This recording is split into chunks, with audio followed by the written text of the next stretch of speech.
ጥያቄ እኔም አልገባኝም እኔ ብቻ አይደለም የሰፈሩም ሰው የገባው አልመሰለኝም ልክ እንደ ታላቅዬ ወንድምየው ካላረግን በስተቀር መልሱን የምናገኘው አይመስለኝም የታላቅ ወንድምየው ታሪክ ታውቁታላችሁ ታላቅ ወንድምየው እንደምንም ብሎ አሉ በእግር በፈረስ ጥሮ ምን ብሎ አሉ ውጭ ሀገር ሄደ ውጭ ሀገር ጭራውን ቆልፎ እየሰራ ቤተሰቡን ያግዛል ይረዳል ታናሽ ወንድም አለው እናቴ ጧት ገንዘብ ላክ ነው ማታ ገንዘብ ላክ ነው ጠባ ነጋ መሸ ገንዘብ ላክ ነው ታላቅ ወንድምየው ምርር አለው አንድ ቀን የለበሰውን ሱሪ አውልቆ የኪስ ዋሌቱን ከቶ በፖስታ ቤት ላከለት ታናሽ ወንድምየው ደውሎ ጎበዝ ምንድነው እንፈታተሽ ካገኘው ሰዳለ እኛም እንደዚህ ወንድም ልባችንን አውጥተን ካልተፈታተሽን በስተቀር ምንተያይና ምንገናኛ አይመስለኝም በውል ታዲያስ ትክክለኛ የዚህ ሰፈር ምስል የሆነውን ላሳየ ከአዝማሪው ግጥም ቀጥሎ ማለት ነው አንድ የዘፈን ግጥም የሚጽፍ ልጅ በድንገት ጥፍት አለበት ጥፍት በቃ ሲዘጋባ አንድ ያረ ቁልፍልፍ አለበት አይደለም ግጥም ቀርቶ አንድ ሐረግ እንደዚህ ማገናኘት አቃተው መካሪ ያገኘው ብሎ ማንን ቢያማክር ጥሩ ነው መንፈስሻ እናቴ መንፈስሻ እኮ ህይወቱ ራሱ ተተብትቦ ውሉ ጠፍቶ መረብ የሆነበት ሰውዬ ነው አረ እንደዚህ ወኩኝ ግጥም መጻፍ አልቻልኩም ለዘፈን ምን ላድርግ አለው መንፈስሻ በጣም ተጨንቆ ተጠቦ አለኝ ያለው ምክር ሰጠው ያው ምን ታረጋለህ መሰለ ሐሳብ ተበታትኖ ሊሆን ይችላል ስለዚህ ጫት ቃምበት የፎከስ እንድታረግ ሙድን ይሰበስበዋል አለው እናቴ ልጁ የዛው ሰዓት ሲበረዶ ገዛልና ታታታታታ እስከ ምሽቱ 2 ሰዓት ላይ በው ብሎ ጓደኞቹ ጋር ሄደ ጎበዝ አልበም ግጥም ጨረስኩ 15 ግጥም ጽፌ ጨረስኩ አላቸው ኧረ እባክህ እስኪ ያምጣው ብሎ አነበቡት ሲያነቡት 15ቱም የጥላውን ገዘሰ ዘፈን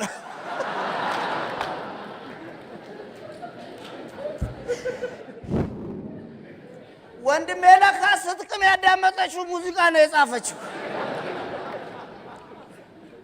ይኸውልህ ወንድሜ እዚህ ሰፈር ምንም አዲስ ያልሆነ ያልተጻፈ ሙሾ የለም ያልተደለቀ ለቅሶ ያልወረደ የለም ምንም ያልተቀናበረ ያልተዘፈነ መከራና ግፍ የለም ምንም ነገር የለም አሁን እያደረግን ያለነው የድሮዎቹን በከፍ ባለ ደረጃና ጥራት እየደገምን ሪሚክስ እያረግናቸው ነው እንጂ ሌላ አዲስ ምንም የለም የዚህ ሰፈር ሰው ከባድ ነው ሰውየው ስራ የለው ይሄ ሰፈር በደንብ ቁልጭ አድርጎ ነው የሚያሳይልህ ስራ የለውም አንድ ጉዳይ ነው ዕለት ተዕለት የሚያረገው እሱም ጸሎትና ልመና አረ ፈጣሪው ገንዘብ ስጠኝ ሀብታም አርገኝ ስራብ ስቸገር በጠኔ ቸረፈር እንዲሶርቅ ዝም ትላለህ ለኔ የሚሆን ጊዜ አጣ ለኔ የሚሆን ገንዘብ ስጠኝ ሁሌ አይጨምርም አይቀንስም ጸሎቱ አንድ ቀን መጣው መምከር ያለብህ እንደው የመንፈስ ጨዋታ አይወራም እንጂ እኮ ስንዴ ሸጠች የሚለውን ሁሉ እኮ ተጫውቶበታል መንፈስ አገሪቷ ስንዴ ሸጠች ሲሉት ልታስቀቅል ነው ያለው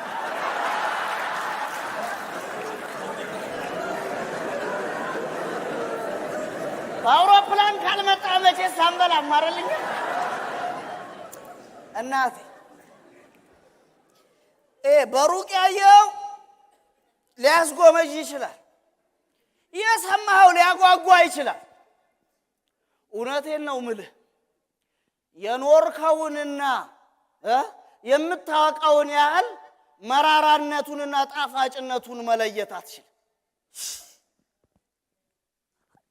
የሻምበልን ቃለ መጠይቅ እንደዚህ ቁጭ ብለን ስንሰማው እኮ ግራ ይገባል ለምን መሰል ቁጭ ብለን የሰማነው ሰዎች በሙሉ የድራችንና የቀበሌያችንን ስም እስኪያነሳ ድረስ ስለሌላ ቀበሌና እድር የሚያወራ ነው የሚመስል። እውነቴን እኮ ቆይ ይታዘቡኛል አይደል? ንግግሩን ብትሰማው እኮ በዚህ ኑሮ ውድነት እንዲህ ከምቃጠል እንዲህ አይነት ቀበሌና እድር እያለ ለምንድን ነው ዛሬ የማልሞተው ሁሉ ትላለህ።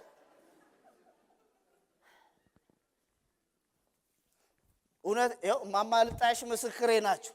እስካሁን ድረስ ንግግሩ የመሰለኝ ምን እንደሆነ ታውቃላችሁ? የቃለ ምልልሱ ይሄ በ2020 በ2030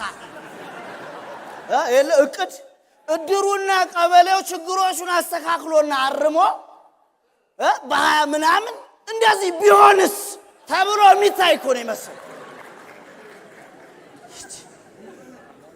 ይገባኛል። ይኸውልህ አንዳንዴ ገጽታ ግንባታና መልካም ስም ለማፍራት ቀባቀባ በመቅረቅ ታረጋል። እንዴት ጋድና ህልምን ፊትና ጀርባን ታመሳስላለህ ጎበዝ? ግራ እኮ ነው የሚገባ። ለዛ እኮ ነው ምድር ላይ እስካለን ችግር ቋሚ አይደለም መከራም አላፊ፣ ሳልፍ እያለፍን ተቸገርን እንጂ እኛ ሆነን ጠፊ ያለው። እውነቴን ነው ምላችሁ። ብዙ ጊዜ ስለ አስተዳደር ለማማልጣሽ ስነግራሽ ግዴል እኛንን የምናውቃቸው እነሱ አያውቁንም ነበር የምንለው። እስከ ቃለ መጠይቁ ድረስ ግን ያልገባኝና ከቃለ መጠይቁ በኋላ የገባን ስለማያውቁን አይደል፣ በደንብ አድርገው ነው የሚንቁ። እውነቴን ነው የምልህ። የእድሩ ዳኛ ሻምበል በሞት ምክንያት ከተዘረዙት የእድር አባላት ለይቶ አየን። ለምን? ስለሚንቅ። አንድ በጣም ሁሉ አውቃለሁ የሚል ሰውዬ ነው አሉ። ወዳጅ ጓደኞቹን ሰብስቦ ሁሉንም የሚቀደደው ወዳጅ ጓደኞቹም ስለ ጉዳዩ ምንም ጉዳይ እውቀትም ልምድም ስለሌላቸው አንድ ያላቸው አማራጭ ዝም ብሎ ማዳመጥ። በስብስቡ መሃል የሆነ ጊዜ ጡረታ የወጡ አዛውንት ፓይለት ባሉበት ጀመረላ ጨዋታው። ባለፈው ወደ አዲስ አበባ ስመጣ በአውሮፕላን ፕሌኑ በ70,000 ጫማ ላይ ሲል አዛውንቱ ጫማ ይቀደድ።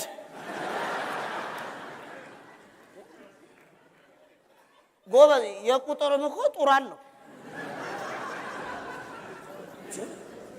እውነቴን ነው የምልህ እኮ አንዳንዴ ግድ የለም። አንዳንዴ እንደዚህ ዞር ዞር ብለህ ከማውራት በፊት ማናለ የለም ብለህ እሺ ግራና ቀኝ ማየት ባትችል እንኳን ስትቀደድ ድምፅህን ዝቅ አድርገው ለማስተባበልና ለማድበስበስ እንዲመች። ይኸውልህ እኛ እንዴት እንደምናውቃቸው ታውቃለህ? ልክ የቃለ ምልልሱ ማስታወቂያ ሲያልፍ በዘፈን ታጅቦ ነበር። ሁላችንም በአንድ ድምፅ ዘፈኑን የመረጠው ሻምበል እንደሆነ አውቀናል። ለምን? ሻምበል አንድና አንድ ዘፈን ብቻ ነው የሚወደው፣ የሁል ጊዜ ምርጫው የሆነው እሱም የጋሽ ማሙድ አህመድ አለብኝ ውለታሽ የሚል። ከዘፈኑ ውስጥ ጮክ ብሎ የሚዘፍነውና የሚያውቀው አንድ ስኒ ነው። እያበላሽ እያጠጣሽኝ ያሳደግሽ።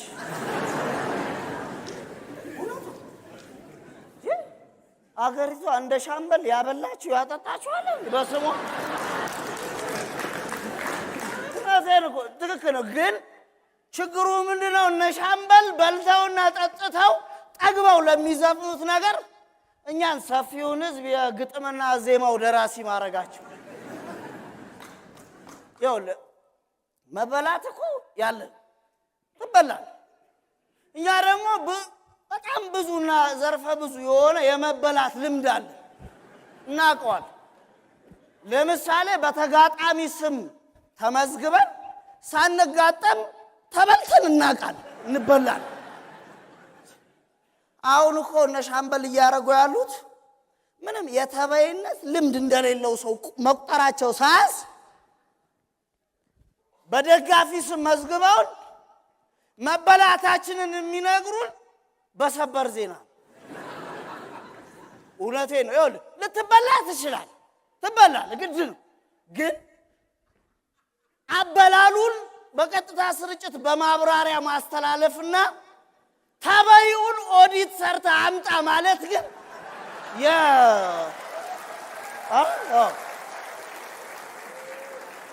እውነቴን ነው። ኦዲት ስራ የፕሮፌሽናል በይ ባህሪ አይደል።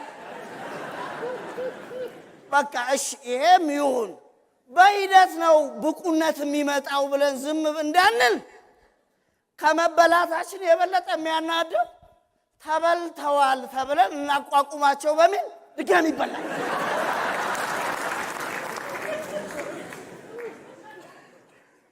ታዲያ ይሄ ስለሚያውቁን ነው ስለሚንቁ? ለዚህ ነው በደንብ መጠየቅ ያለብን። ዋናው ጥያቄ ምን መሰለህ? እንተዋወቃለን